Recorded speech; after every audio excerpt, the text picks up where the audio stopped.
Assalamualaikum warahmatullahi wabarakatuh. Perkenalkan, nama saya Raisya Putri Cahyani dari kelas 11 F8 ingin mempresentasikan hasil identifikasi analis bencana alam yaitu tsunami. Tsunami terjadi di Palu Donggala, Sulawesi Tengah, Indonesia pada tanggal 28 September 2018 di jam 18:02 WITA. Jenis bencananya yaitu adanya atau yang dipicu oleh gempa bumi tektonik berkekuatan 7,4 magnitudo serta diperparah oleh longsoran sedimen di bawah Teluk Palu. Penyebab utamanya yaitu longsoran sedimen yang berada di bawah Teluk Palu yang diakibatkan oleh sesar mendatar. Lalu ada faktor pendukungnya karena adanya gempa bumi berkekuatan 7,4 magnitudo serta adanya longsoran sedimen di bawah teluk, lalu bentuk morfologi yang sedikit mendatar dan menjorok ke dataran. Dampak ekonomi yaitu melumpuhkan perekonomian lokal serta menghilangkan mata pencarian, lalu merusak lahan. Terus ada faktor sosial. Faktor sosialnya itu contohnya seperti adanya korban jiwa, rasa trauma, dan banyaklah intinya mah, serta hilangnya tempat tinggal. Lalu ada dampak lingkungan. Dampak lingkungannya itu adalah kerusakan lahan, pencemaran lahan, serta dan lain-lain. Lalu upaya penanggulangannya apa sih? Upaya penanggulangannya itu contohnya ada mitigasi struktural dan non-struktural, serta pemetaan ulang kawasan rawan bencana, lalu simulasi evakuasi bencana mandiri yang berskala. Sekian presentasi dari saya. Mohon maaf bila ada kekurangan. Wassalamualaikum warahmatullahi wabarakatuh. Assalamualaikum warahmatullahi wabarakatuh. Perkenalkan, nama saya Anjili Nur Qurani dari kelas 11 F8. Di sini saya akan mempresentasikan hasil analisis saya tentang bencana alam yaitu tsunami. Tsunami ini yaitu di Pangandaran terjadi pada tahun 2026.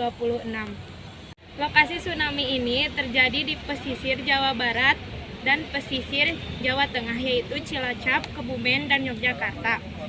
Tsunami ini terjadi di hari Senin tanggal 17 Juli tahun 2026 sekitar jam 15:19 WIB. Gempa ini terjadi disebabkan oleh gempa tektonik yang terjadi di Samudra Hindia sekitar 225 sampai 300 km barat daya dan memiliki kekuatan 7,7 magnitudo. Memiliki durasi getaran 185 detik dan faktor pendukungnya yaitu karena kelandaian daerah Pangandaran yaitu topografinya. Korban jiwanya terdapat korban jiwa 625 meninggal, 65 hilang, dan 9.299 luka-luka. Infrastruktur rumah, bangunan, dan sektor pariwisata mulai terhenti total dan rusak, serta perahu nelayan pun rusak total. Lalu dampak lingkungannya yaitu tercemarnya air bersih oleh air asin dari air laut. Penanggulangannya yaitu pembangunan jalur evakuasi dan edukasi mitigasi kepada masyarakat sekitar, pemasangan alat deteksi dini tsunami. Sekian presentasi dari saya. Wassalamualaikum warahmatullahi wabarakatuh. Assalamualaikum warahmatullahi wabarakatuh. Perkenalkan, nama saya Isma. Di sini saya akan mempresentasikan hasil analisis saya tentang bencana tsunami. Tsunami ini terjadi di Selat Sunda, Lampung Selatan, Indonesia sekitar tahun 2018 tanggal 22 Desember. Bencana ini tergolong bencana geologi dan penyebab utama dari tsunami ini adalah letusan dari anak gunung Krakatau dan juga longsorannya sekitar 64 hektar. Faktor pendukung tsunami ini terjadi karena sebagian tubuh anak gunung Krakatau masuk ke dalam perairan yang memicu gelombang setinggi 1,5 sampai 2,5 meter. Dampak sosialnya menyebabkan 400 orang lebih meninggal dan ribuan orang luka-luka dan mengungsi akibat kerusakan bangunan-bangunan. Kemudian ada juga dampak ekonomi, yaitu menyebabkan kelumpuhan pariwisata, kerugian sektor perikanan, dan rusaknya infrastruktur pesisir. Dan ada juga dampak lingkungan, yaitu menyebabkan kerusakan terhadap terumbu karang, pencemaran air bersih, dan bangunan-bangunan yang berada di sekitar pesisir. Ada juga upaya penanggulangannya, yaitu dengan cara peringatan dini dan mitigasi bencana untuk menekan angka kerusakan. Sekian presentasi dari saya. Wassalamualaikum warahmatullahi wabarakatuh. Assalamualaikum warahmatullahi wabarakatuh. Perkenalkan, nama saya Muhammad Azam Ramadan dari kelas 11 F8. Di sini saya akan mempresentasikan tugas geografi, yaitu mengidentifikasi dan analisis bencana alam. Bencana yang saya analisis yaitu ada bencana tsunami yang terjadi di Flores pada tahun 12 Desember 1992 pukul 13.29 WITA.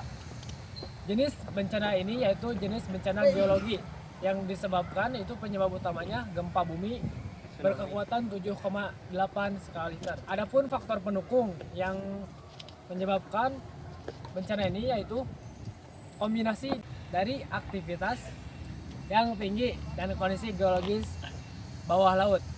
Kemudian dampak sosial ekonomi yang disebabkan oleh bencana tsunami Flores yaitu kerusakan infrastruktur masif, lumpuhnya struktur pemukiman, kerusakan lahan pertanian, kemudian ada dampak lingkungan yang disebabkan oleh bencana Flores ini yaitu kerusakan pasir dan laut, likuifaksi tanah longsor, dan penurunan lahan, pencemaran lahan dan air.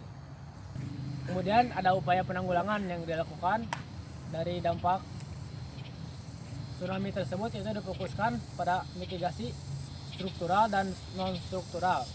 Kemudian ada upaya penanggulangan yang dilakukan oleh pemerintah setempat, yaitu difokuskan pada mitigasi struktural dan non struktural, meliputi pembangunan tetapod pencegah gelombang oleh BNPB. Kemudian ada pemetaan kawasan rawan bencana dan pemasangan sistem peringatan dini untuk tsunami. Terima kasih, sekian yang dapat saya sampaikan. Wassalamualaikum warahmatullahi wabarakatuh.